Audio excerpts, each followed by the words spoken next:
कहते हैं जिस घर में पत्नी समझदार होती है वो घर सदा स्वर्ग होता है। कुंवारी नारी महतारी, आप चाहो घर को स्वर्ग बना दो, आप चाहो तो नरक बना दो, कभी नहीं। कोई आए उसका अतिथि सत्कार, एक पत्नी वो होती है। कोई आए और बिना कहे चाय नाश्ता कराए दे, वो नंबर 1 वाली पत्नी होती है। हाँ, ध्यान देना। कहते हैं पहली पत्नी पतिव्रता वही होती है जो पति घर में आए और इशारा पाए, इशारा की भी जरूरत नहीं, बिना इशारे ही के अपना काम शुरू। और एक वो होती है, सुनती हो, हाँ चाय बना ले आओ, तो चाय बना के लाएगी, मतलब बिना कहे नहीं, कहे दे तो। और एक वो होती है, एक तो मेरठ वाली कहानी आपने सुनी होगी, है वो भी पत्नी है। बताइए, उसने एक प्रेमी के चक्कर में, आज तो वो दशा है भैया, मैं आपको बताए दे, हम तो सुन रहे हैं यूट्यूब चैनल पे कि घर घर में जितने ड्रामा थे तो भैया लोग सब बेचे आए, काहे बोले जाने कभी कौन को कत्ल हो ही जाए। सही बात बता रहे। हाँ, वो भी पत्नी। बताइए, पत्नी यही होती है। अरे अपने पति को जिसके साथ साथ फेरे लिए और इतना सुंदर, इतना बड़ा धनवान, सारा उसका वैभव, और फिर भी क्या बताएं, जात तो हमारी है, मगर सच ये है कि कोई कोई मैया तो हद ही पार कर देती है। क्या बता दें, बताइए इतनी बेरहमी से। अरे भोजन न देव ठीक है, चलेगा, भोजन न देव, सेवा ना करो, अरे कम से कम प्राण तो छोड़ दे, हैं तुम तो मैया थोड़े, जो तो डायने है। सच बात है ये। ऐसी कौन सी पत्नी होगी बताओ। हम मानते लड़ना झगड़ना भी सीमित है, पर ये काम इतना बड़ा कांड, कितना उसका पत्थर दिल होगा, तब उसने अपने पति को कटवाया होगा बैठकर। बताइए, और वो भी कटवा कर इतने टुकड़े करा के और सीमेंट में अंदर उसको बिल्कुल चिनवा दिया कि मिट्टी देखने को ही न मिले। पर यह ध्यान रखना, पाप कभी छिपता नहीं है, पाप कभी न कभी। भगवान की अदालत जो है ना, बड़ी विचित्र है। पाप कभी नहीं छिपता है। आज क्या है, उसकी माँ ने, जिसने बेटी को जन्म दिया है, वो माँ स्वयं कह रही है इसको फांसी होनी चाहिए। और ये बिल्कुल ठीक है, ऐसी नारियों के लिए फांसी होनी चाहिए। तो कम से कम सुधर तो जाइए, और कोई तो ना सोचिए कम हो। अरे मैया हो, पति से बड़ा भगवान तुम्हारे लिए कोई नहीं है, हैं? अरे सेवा गई तो भाड़ में। बताइए, इतना इतना बेरहमी से मृत्यु कोई दुश्मन भी नहीं करता होगा। बोल गोविंद भगवान की। इसलिए आज तो ध्यान देंगे, माता सती जो है, माता तो माता है। बोले बाबा ने सारा हाल समझा, मैया को भगवान कथा सुना रहे, और फिर भी मैया को मन कथा में ना आए। क्या देखा, इस बीच में दक्ष जो है प्रजापति बन गए। यज्ञ चल रहा है दक्ष के यहाँ, सबके लिए निमंत्रण दिया गया है। बोले बाबा के लिए निमंत्रण नहीं है। मैया पूछने लगी, बाबा ये विमान कहाँ जा रहे हैं? अच्छा, देवता बड़े ढीठ है भैया, जरूरी है कैलाश पे ही होके जाते नहीं करेंगे, अपई पई देवियों लेके, हाँ सब सज धज के और कैलाश पे आग लगाते हुए गए। अरे बाईपास होके निकल जाते, क्या बिगड़ जाता? मैया बोली, बाबा ये सब कहाँ जा रहे? बोले तुम्हारे पिता दक्ष ने यज्ञ किया है। बोले फिर हमारे लिए निमंत्रण? बोले बाबा ने सारी कथा बताई। बोले मैंने उनका सम्मान नहीं किया भरी सभा में, इसलिए अपमान करने के लिए दक्ष ने यज्ञ किया है और हमें निमंत्रण नहीं दिया है। मैया बोली तो चलो ना, आप ही कहते हो गुरु पिता मित्र के यहाँ बिना बुलाए जाता। हाँ तो बोले चलो बाबा। बोले बाबा समझ गए, अब सती के मौत के दिन नजदीक आ गए। मैया बोली हैं बाबा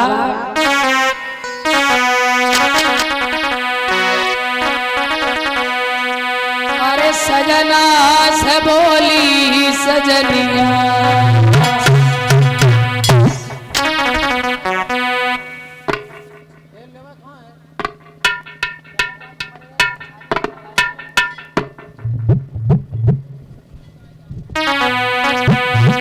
सजना से बोली सजनिया मेरी मान पिया सजना से बोली सजनिया सजना से बोली सजनिया मान पिया बोला से बोली बोला से बोली सजनिया सजना से बोली सजनिया चलना मैया बबुल से हम मिले मैया बबुल से हम मिले सुखी पतिया सुखी पतिया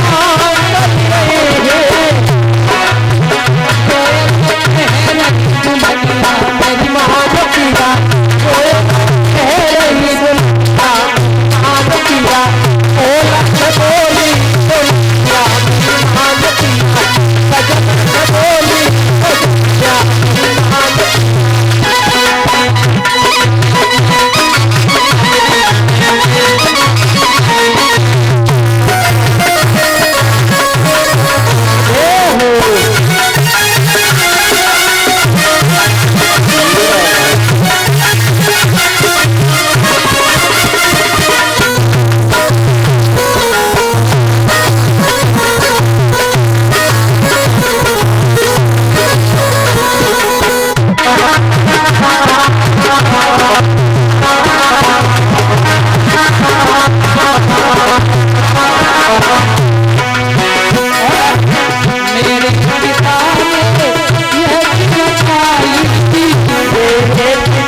भगवान की।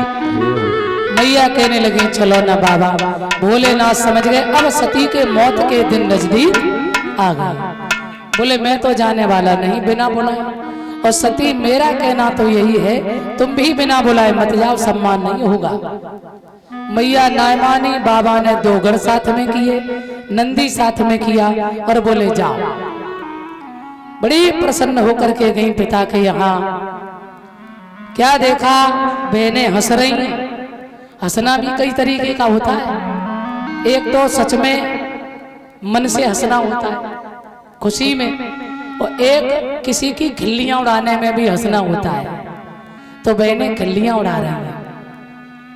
बोले भोले बाबा तो भांग पी के मस्त रहते ही थे, जे भी हमें लग रही ऐसी हो गई भैया, कैलाश में रह रहे थे हैं, बिना बुलाए आ गई। अब मैया अंदर गई, केवल माँ ने सम्मान किया है। देखा है यज्ञ कुंड के पास जाकर सब देवताओं का स्थान है, पर भोले बाबा का स्थान नहीं है। मैया को अच्छा नहीं लगा, पिता दक्ष को श्राप दिया और कहा पिताजी आप देवों के देव महादेव का अपमान कर रहे हैं, ये ठीक नहीं है, तू जितना दक्ष है उतना अदक्ष हो जाएगा। और बैठ गई, अपने शरीर में योग अग्नि को प्रवेश किया। बहुत कम आवाज है, बहुत कम। योग अग्नि को प्रवेश किया और मेरे सज्जनों ध्यान रखना, शरीर को अपना योग अग्नि में भस्म किया। और जब मैया ने तन को भस्म किया है, भगवान के गढ़ जो साथ में गई थी, भोलेनाथ को खबर मिली, सर से जटा उखाड़ी, वीरभद्र और भद्रकाली को बनाया, सारे यज्ञ को ताश नाश करवा दिया और दक्ष के धड़ से सर को अलग करा दिया। अंत में देवताओं ने भोलेनाथ से प्रार्थना की और कहा है, हे बाबा, ये यज्ञ अधूरा पड़ा है, इसे पूर्ण कराओ भोलेनाथ। महादेव ने क्या किया, एक बकरे का सर मंगाया और लगाया, यज्ञ को पूर्ण कराया। राजा दक्ष के बकरे का सर। क्यों? क्योंकि ये मैं बहुत करता था। भगवान ने कहा बड़ा अहंकारी है, इसका घमंड चूर कर दिया, करता रहा मैं। इसलिए कभी अहंकार नहीं करना चाहिए। भगवान ने यज्ञ तो करा दिया, जब से जाए सती तन त्यागा, और तब ही ससंभ भय बैरागा। भोले बाबा ने पुनः जाकर समाधि लगा ली है और मैया ने जाकर के पुनः राजा हिमांचल के यहाँ मैया मैना के गर्भ से जन्म लिया। देवर्षि नारद ने आकर के नामकरण किया है, बेटी का नाम है पार्वती, उमा नाम से जानेंगे। और सारी रेखा बताई, कहा इनका विवाह जब होगा तो भूतनाथ भोले बाबा के साथ। पर ऐसे नहीं, हिमांचल को समझाया है, इन्हें जंगल में भेजो भजन करने, तब भोले बाबा मिलेंगे। इधर मैया पार्वती जाती हैं भजन करने और तारक राक्षस पैदा हुआ। सब देवता परेशान हैं। जब तारक राक्षस से देवता परेशान हुए, भगवान नारायण के पास गए तो प्रभु ने कहा इसके लिए एक ही उपाय है, अब तो भोले बाबा की समाधि खुलवा और फिर उनकी शादी कराओ, उनके बेटे होंगे, उनका पुत्र होगा कार्तिकेय,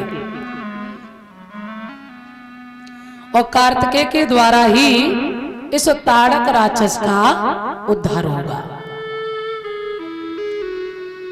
श्री सुखदेव जी सावधान करते हैं, देवताओं ने सबसे पहले कामदेव को बुलाया है और कामदेव से कहा तुम जगाओ भोलेनाथ को। ध्यान देना, कामदेव गए, सारे बाण अपने चला दिए, सुंदर सुहावना मौसम हो गया है, पपिया कोयल बोल रही है, परंतु भोले बाबा पर कोई असर नहीं पड़ा। अंत में एक फूल का बाण लिया और जैसे ही भोले बाबा के मारा है तो तीसरा नेत्र खोला, ऐसी ज्वाला निकली है जो कामदेव जल के भस्म हो गए। ध्यान देना, कामदेव की पत्नी रति बाबा के चरणों में रोने लगी।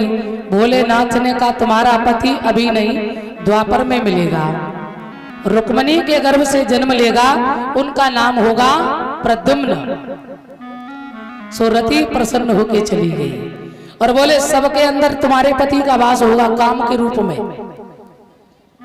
श्री सुखदेव जी कहते हैं राजन, देवता स्वयं भोलेनाथ को जगाने गए, बाबा जागो ना भोलेनाथ।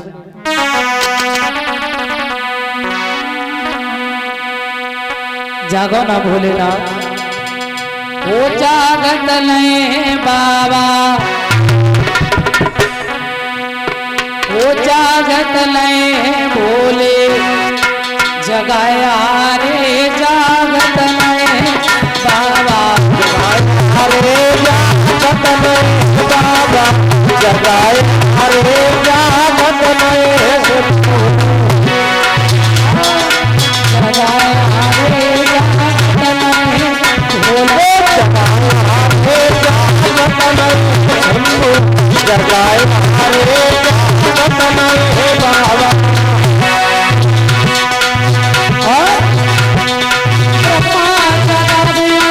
विष्णु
सब देवता जगा रहे, सब ऋषि देवर्षि। और जैसे ही भोले बाबा ने आँख खोली तो बोले कहिए देवताओं। बोले महाराज लड्डू खावे की इच्छा है। भगवान बोले तो तुम ब्याह शादी ढूंढो। हाँ अब यहाँ तो रखे ना, पार्वती जी तो है ना, सती तो है ना, अब यहाँ में अकेले हैं भैया।